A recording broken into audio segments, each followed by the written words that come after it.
Good morning, good afternoon, good evening, and red eye. YouTube, I'm back again with the 2002 S10, same day no less.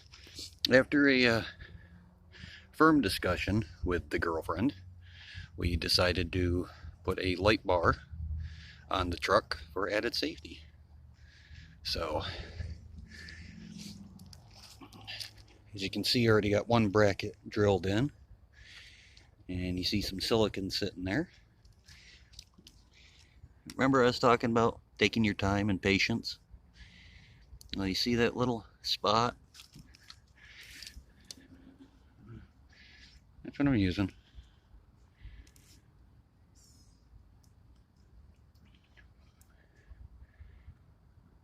I pre-drilled these smaller than what's necessary. Start with a little dot, a little bit of pressure, and just keep it going.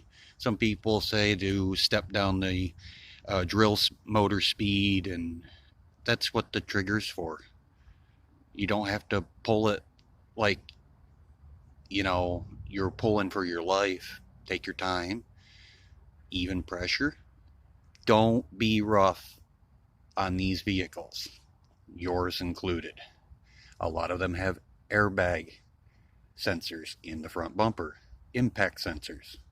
So you can imagine if you get, a little too rough with what you're doing, you're going to set off an airbag. And that's not cheap, all because you got in a hurry. So I wanted to avoid as much drilling and loud noise as possible in the video to make it somewhat enjoyable. Well, I'm going to have to make a little noise. Just putting that out there.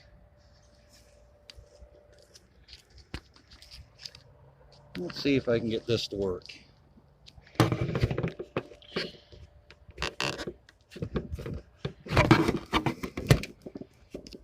Hey, look at that. I can figure it out. Figure out a lot of things. So,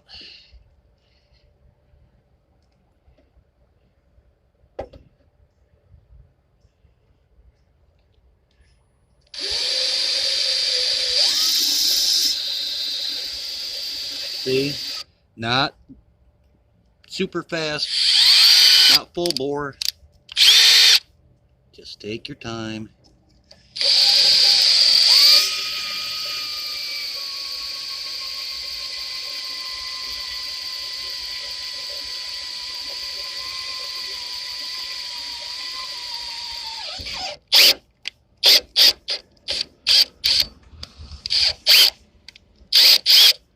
See, I even put my drill bits in a little loose in the chuck so that when I go through, the drill bit pulls the drill motor instead of me blowing through and possibly hitting something. Now these may look off a line, but there's a curvature to the bumper. That's why it will look a little bit off. When lined up, it is most definitely straight. A little off, but that's why I use smaller holes. Now, to put it in perspective, you're supposed to put a big bolt through here, drill a big hole, lock nuts, and, lock washers and install it. My hands are not small. There's a space in there about that big around to actually reach my hand in there to do this without tearing the front end of my truck apart. I have some decent self-tappers. That's what I'm going to use. And on a side note, I reviewed my other videos. I apologize after that cold snap. I think I've caught somewhat of a sinus cold. I'm hoping that's all it is. A little bed rest, a little hot soup. So we're going to put this in here. As you can see in the background, I'm just a regular person. I don't have a whole bunch of tool sponsorships and everything else. I buy my tools Home Depot, Lowe's, electrical supply houses. Nothing spectacular. It gets the job done. You don't have to have a fancy wrench to put something together and make it look nice.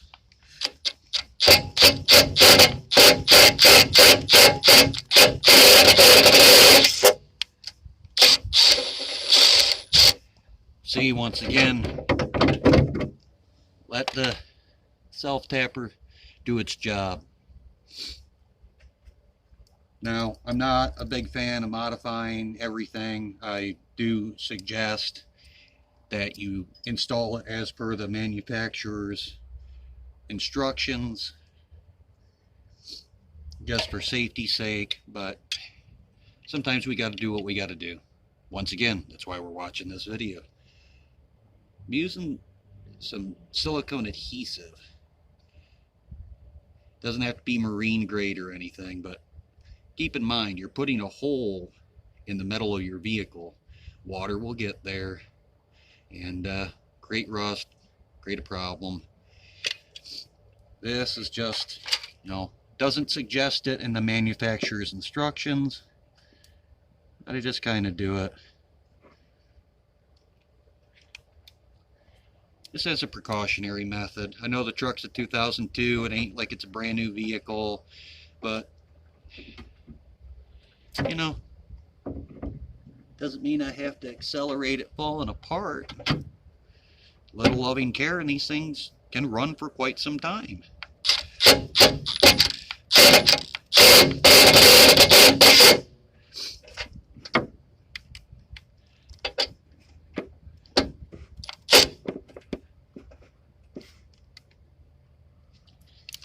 As a friend of mine in New York used to say, the oil light is not a suggestion. That means you need to put that stuff in there, kind of necessary to keep it from blowing up.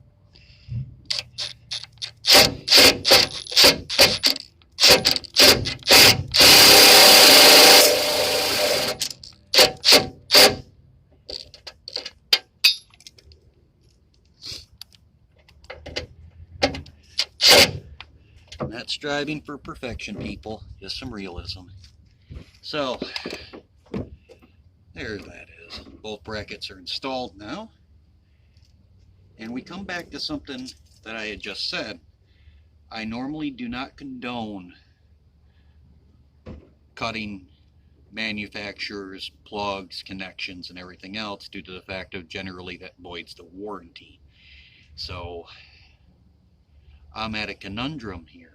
I'm at a decision-making point.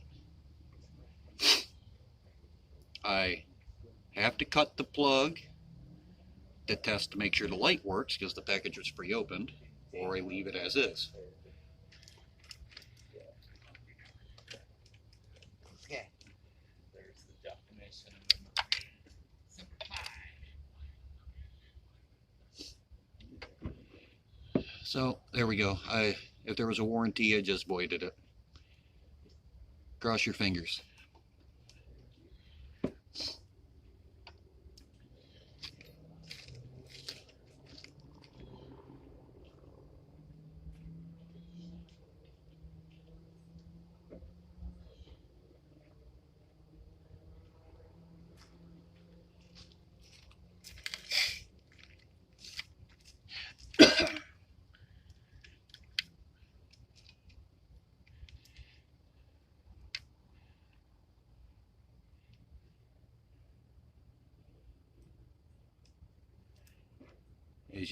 I don't know if you saw that, but cut away from yourself. Don't cut towards yourself.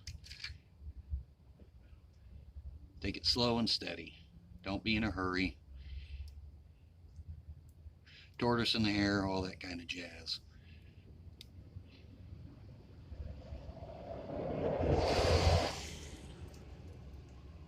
So,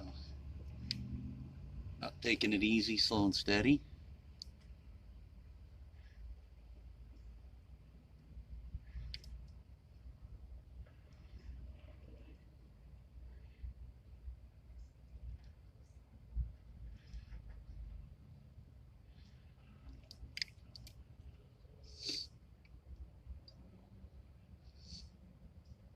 Do apologize, my hands shake. I'm not about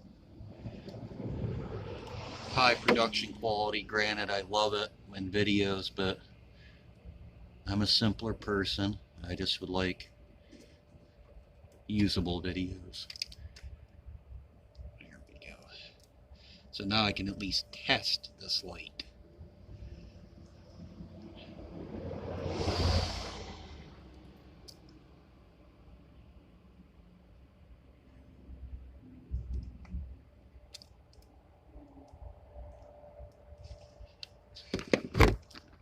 What I'm going to do for the installation is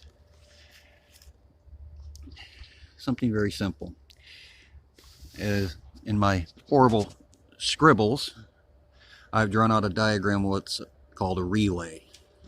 It's a overcomplicated secondary switch. Everybody puts in lights, runs a toggle switch inside their vehicle, and they forget about it. What they don't think about is that's an unrestricted current. Granted, there's a fuse, but that's allowing that much current to flow into your vehicle and come back out.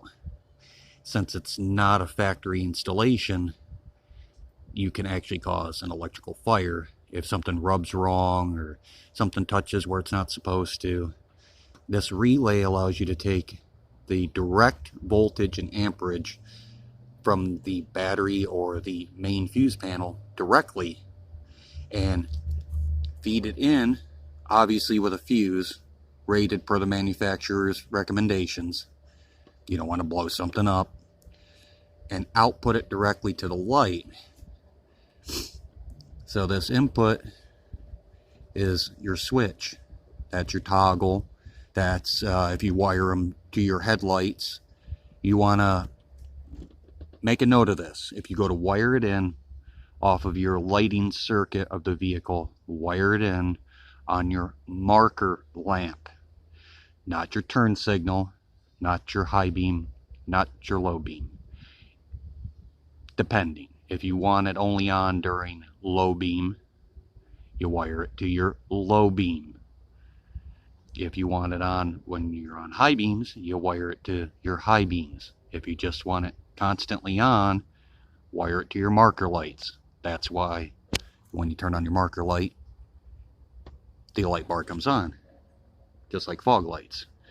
A toggle switch is a manual turn on, and I can show you that you can still get the feed from your marker lights, and it kind of acts as a safety. When you shut the vehicle off, your marker lights go off, your headlights go off. Now you don't have to worry about leaving your light bar on and draining your battery. So still use that as your feed. Run a 2 amp or 1.5 amp fuse back from this to your input.